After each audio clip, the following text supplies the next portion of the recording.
I hope my voice will hold this morning. Our little one Amber got sick 2 days ago, and yesterday she was in my presence the whole day. So I think I caught something from her, but we worship God and we thank Him that we can be here together today. Now, this last week I spoke to someone that asked me, where is the hope? Where is the peace in our world today? Especially with the war raging in the Middle East and the influence that it has on the whole world and on us really as well. Our world craves peace, yet it remains restless. We chase it in apps, we chase peace on vacations, sometimes chase peace in our wealth or in political resolutions. But peace often feels very, very fragile, leaving us with anxiety about our lives and the standing that we have with God as well. Now, the Apostle Paul wrote in Romans 5, verse 1 to 11, and he addresses this longing for a peace that's not just a normal peace, but it's more a piece of status, and I will let you understand it a little bit later. It's a legal verdict from the highest court. And it says we have faith, and there's justification by faith in Christ. And this is profound peace and unshakable hope that I want us to explore today. And I want us to read together in Romans 5, verse 1 to 11. And it says the following. Therefore, since we have been justified through faith, we have peace with God through our Lord Jesus Christ, through whom we have gained access by faith into this grace in which we now stand. And we boast in the hope of the glory of God. Not only so, but we also glory in our sufferings, because we know that suffering produces perseverance. Perseverance, character, and character, hope. And hope does not put us to shame, because God's love has been poured out into our hearts through the Holy Spirit, who has been given to us. You see, at just the right time, when we were still powerless, Christ died for the ungodly. Very rarely will anyone die for a righteous person, though for a good person, someone might possibly dare to die. But God demonstrates His own love for us in this. While we were still sinners, Christ died for us. Since we have now been justified by His blood, how much more shall we be saved from God's wrath through Him? For if, while we were God's enemies, we were reconciled to Him through the death of His Son, how much more, having been reconciled, shall we be saved through His life? Not only is this so, but we also boast in God through our Lord Jesus Christ, through whom we have now received reconciliation. This is the word of the Lord. Let's just pray together. Lord, I just thank You for Your word this morning, Lord, and I pray that as we go through Romans 5, verse 1 to 11, Lord, that You will speak to our hearts. Lord, that You will give us the understanding what it is to really have peace, to really have that unshakable hope that only You can give. I thank You, Lord, that we have the privilege to open Your word this morning as well. And I pray that You will use me. In Your name, Jesus. Amen. Now, before appreciating the good news, we face a bit of bad news. The natural human condition, as we've read now as well, is separation and hostility. Sin, the rejecting of God's authority, alienates us from life's source. Romans 5 verse 10 goes so far to say that we are God's enemies. Now, this separation causes restlessness. And I've seen that restlessness in our world today as well. And we try to fix it with religion or with good deeds, but the gap is just too wide. We're like defendants with absolute evidence against us before a perfectly holy judge. Romans 5 verse 1, just again, says, therefore, since we have been justified through faith, we have peace with God through our Lord Jesus Christ. Now, Paul uses this word justification, which is in Greek dikaio. And it's a courtroom meaning, and it's to declare someone righteous. It is a judicial act from God, changing our legal standing, really. When justified, God looks at our stained record, and because of faith in Jesus, He strikes the guilty and replaces it with righteous. Now, to grasp this whole concept of Romans 5 verse 1, we need to imagine a courtroom. And in the courtroom, you are the defendant. The prosecutor is God's law, and it presents airtight evidence of every selfish thought, every unkind word that you've ever spoken, every rebellion that you had against God. You're guilty, and the sentence is eternal separation. And the judge raises his gavel to say guilty, but then his son steps in. He presents his perfect life, his flawless obedience, showing the marks on his hands and on his side, proving he served your sentence on a cross.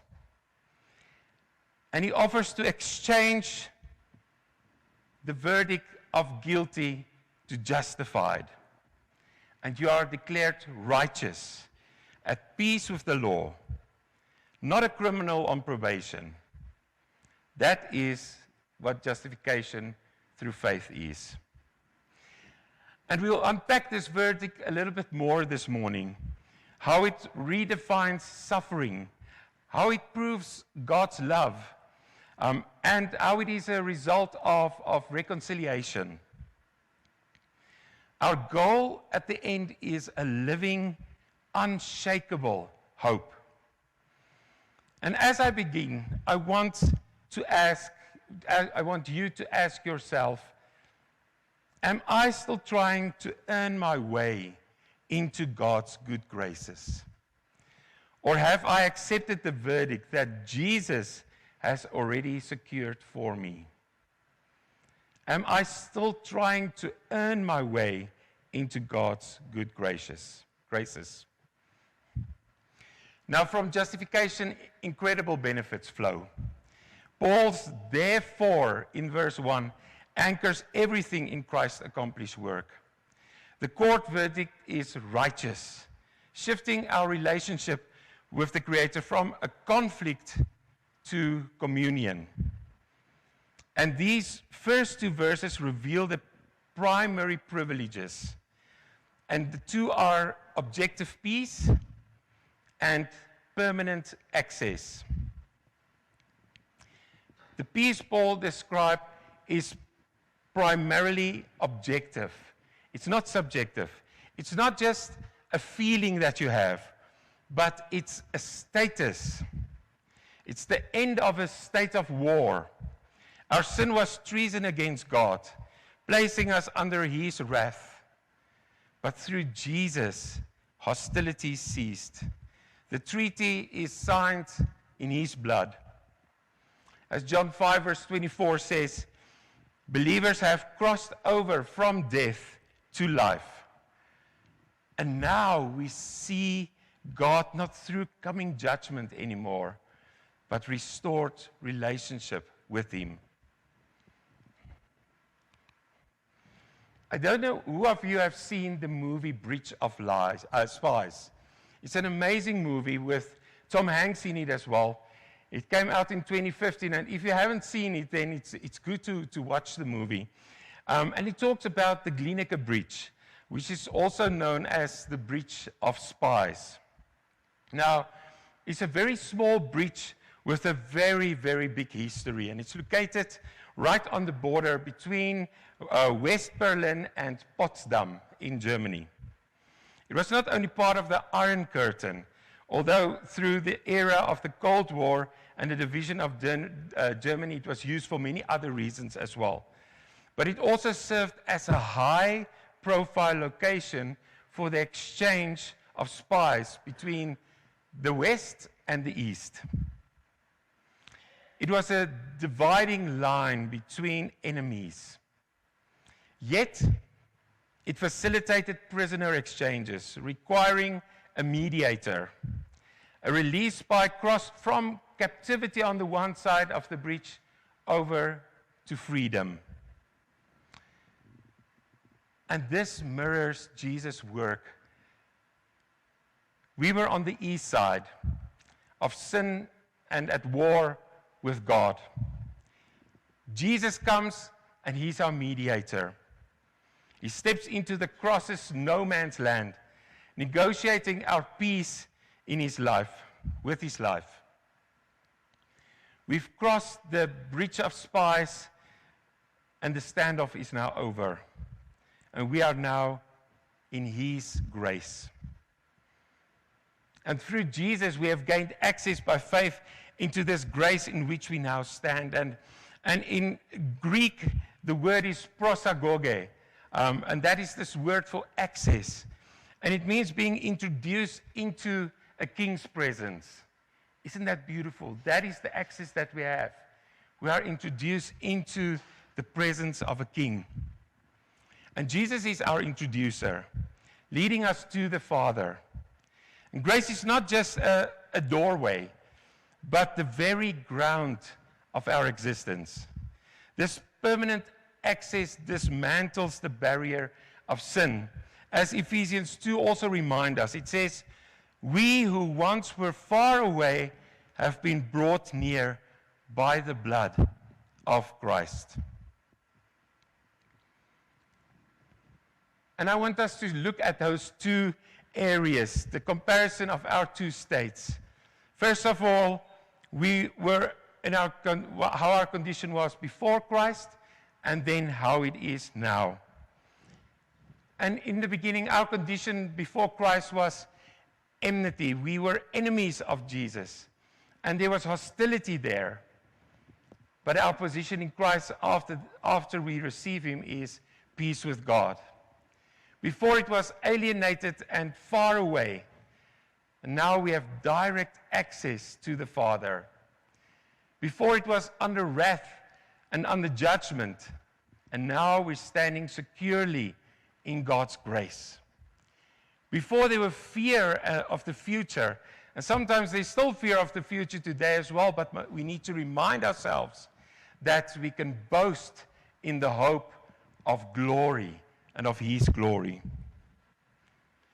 This standing in grace is the most secure position that we can be in as children of God. It doesn't depend on your performance. It doesn't depend on your prayers. It doesn't depend on your pure thoughts. We stand in grace, and it's God's unmerited favor to us. And therefore, we can boast and rejoice in the certainty that there's hope of the glory of God. Our peace is secure because the one who made and maintains it is God himself. Now, that's verse 1 and 2. And if Paul would have stopped at verse 2, we might think Christian life is always easy. It's always wonderful. But Paul is a realist. He knows peace with God often exists amidst and that peace of God often exists amidst a warring world. So it transitions this truth, moving from God's glory to human grit. And listen again to what verse 3 and 5 says. It says, not only so, but we also glory in our sufferings, because we know that suffering produces perseverance. Perseverance, character, and character, hope. And hope does not put us to shame, because God's love has been poured out into our hearts through the Holy Spirit who has been given to us. Now, Paul uses this word thlipsis, and that's the word for suffering. And this word for suffering is a crushing pressure. It's almost when you trample on grapes to get the juices out. That is this suffering. To the world, it is defeat. To Paul, it's divine raw material. God takes our pain and turns it into unshakable hope. And Paul says we glory or rejoice in these sufferings, not because pain is good, but because it is not pointless. In God's hands, trials become tools. Pressure produces staying power or perseverance, which forces testedness or character. Your hope then isn't fragile. It's not just a fragile wish. It's a battle-hardened conviction. In verse 5, Paul claims, hope does not put us to shame. Unlike common wishful thinking, biblical hope is a confident expectation of our future reality. And it's based on God's character. Now, why such certainty? Because God's love has been poured out into our hearts through the Holy Spirit. I don't know who of you know the story of Elisabeth Elliot. Elisabeth and Jim Elliot, and they were missionaries in Ecuador. And they went through a lot of suffering. And Elisabeth experienced profound suffering when her husband Jim was killed by the very tribe that they went to evangelize. She was left as a widow with a young daughter, and the pressure on her was immense. Yet, her hope was in God's character, not her husband, not in the safety of her husband. And then she remained in Ecuador, eventually living among the men who killed her husband, teaching them Christ's way. Her endurance forged through suffering became legendary, proving that when God is the foundation, pressure clarifies, and his love is more real than loss. If you've never heard or read the story of Elisabeth Elliot, there's a book called A Path Through Suffering, where she goes through her story and what happened to her, and how God has just shown her mercy in her pain. Now, the Holy Spirit's presence reminds us that reconciliation is not just a theory. It's not just something we read in a book. It's a relational experience. He's the down payment of our future glory. In trials, the Spirit whispers, Abba, Father, reminding us of what John 16, verse 33 says. And it says, in this world you will have trouble. It says in the word that. So we cannot expect that we are just going to be wonderful when we are Christians. But it says, take heart. I have overcome the world. Take heart. I have overcome the world. This morning, is your hope under pressure? Remember, God isn't absent. He's using it to forge an unshakable hope in you.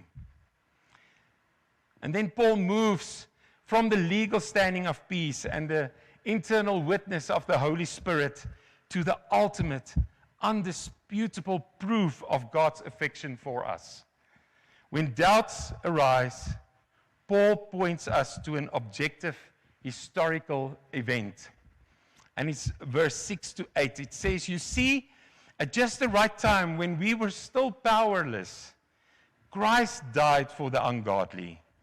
Very rarely will anyone die for a righteous person, though for a good person someone might possibly dare to die. But God demonstrates his own love for us in this: while we were still sinners, Christ died for us."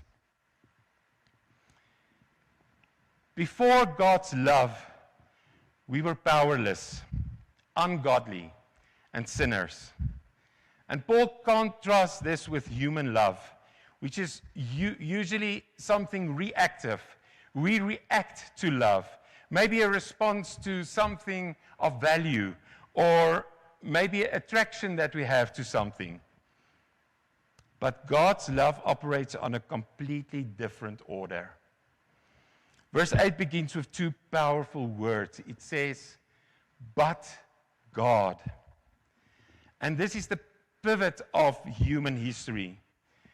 God did not wait for us to clean up and earn his favor. It says, while we were still sinners, Christ died for us.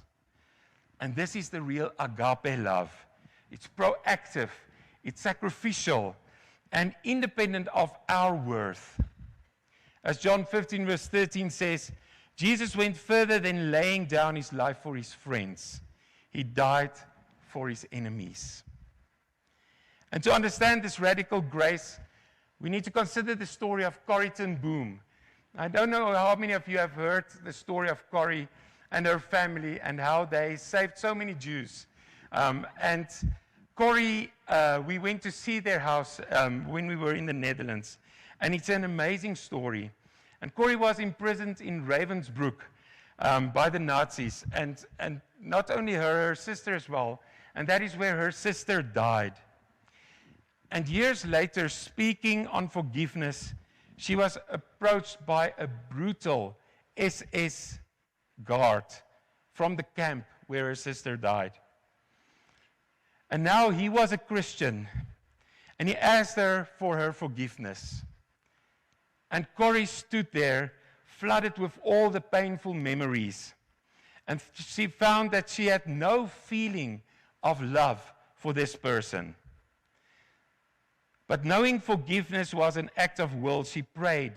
And she said, "Jesus, help me." And as she extended her hand to this SS guard, a miraculous warmth and love flowed through her, she says, enabling her to say, "I forgive you, brother, with all my heart." Now, this human act shadows the divine. Jesus didn't die for a future, a better you. He died for you while you were still his enemy. Now, this love is reinforced by 2 Corinthians 5, verse 18 and 19. And it says, "All this is from God, who reconciled us to himself through Christ, not counting people's sins against them." The cross was the Father's own initiative because he already loved us. He didn't have to show us. He already loved us while we were still sinners. And if you feel too far gone from God's grace, from his love, then you need to look at the cross. The cross doesn't say, "Change and I will love you." That is not what the cross says. It says, "But I love you, therefore I have died to change you." Our security rests not in our love for him, but in his proven, unchangeable love for us.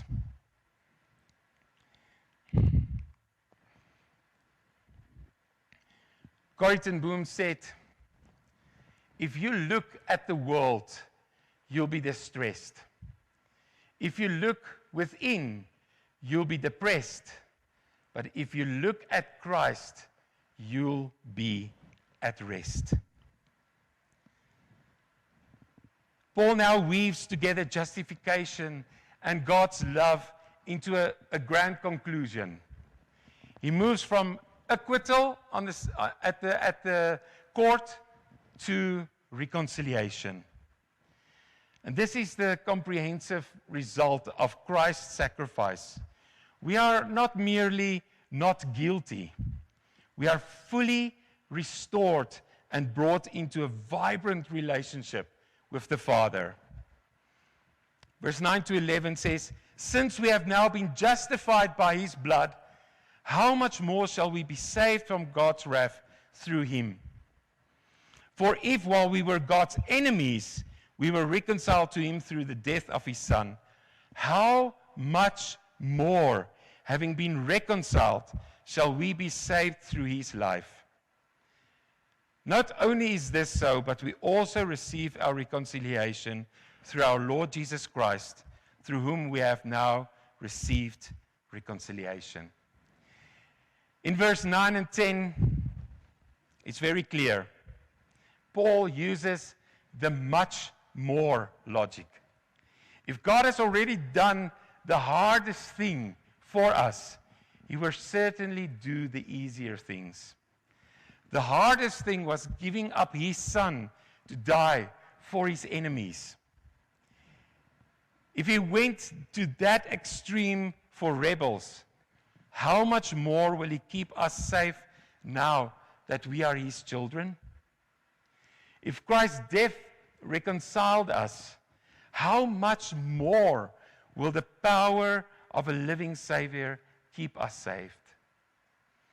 And this is the ultimate ground of our assurance. Our salvation depends on his commitments, not our ability to hold on. Because Jesus is alive, he is currently our high priest and advocate. We don't fall out of grace when we stumble, because the living Christ stands in heaven as the guarantee of our reconciliation. His resurrected life provides the power for us to live in this new relationship, saving us from the power of sin through the Holy Spirit.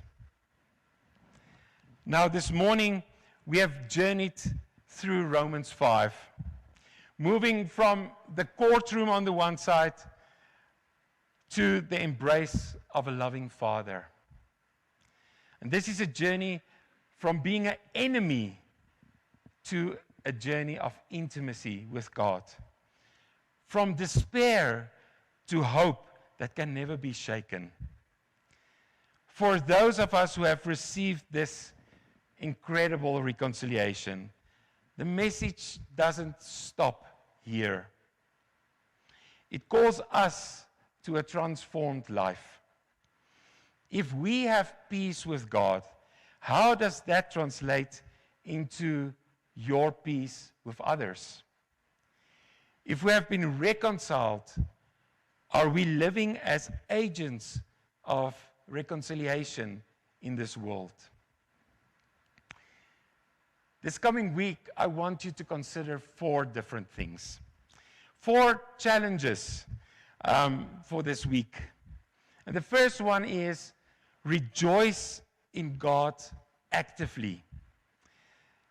When you feel anxiety or doubt this week, wherever, at work, or even when you put on the television and you just see bad news, consciously recall the truths of Romans 5. Your peace isn't based on your performance, but on Christ. Let that be your wellspring of joy this week. Secondly, embrace suffering with purpose. Instead of railing against trials, ask God to use them. Trust the divine alchemy that produces perseverance, that produces character, and an unshakable hope. Thirdly, be a reconciler this week. Is there maybe a broken relationship in your life? Maybe a family member, a co-worker, a neighbor maybe. where you can extend forgiveness or seek restoration, even when it's undeserved. Remember, God reconciled you while you were still his enemy. And then fourthly, live in the much more. Don't just settle for barely enough in your spiritual walk with the Lord. Live with the audacious confidence that if God did the hardest thing to save you, he will certainly empower you and keep you in his love today and always. Now, perhaps you are here today and you realize that you do not have this peace. You feel the weight of the hostility that Paul describes in Romans 5.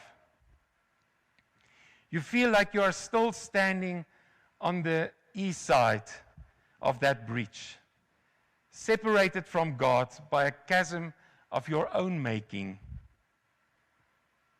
You have been trying to justify yourself through your career, maybe, through your family, or even your religious activity.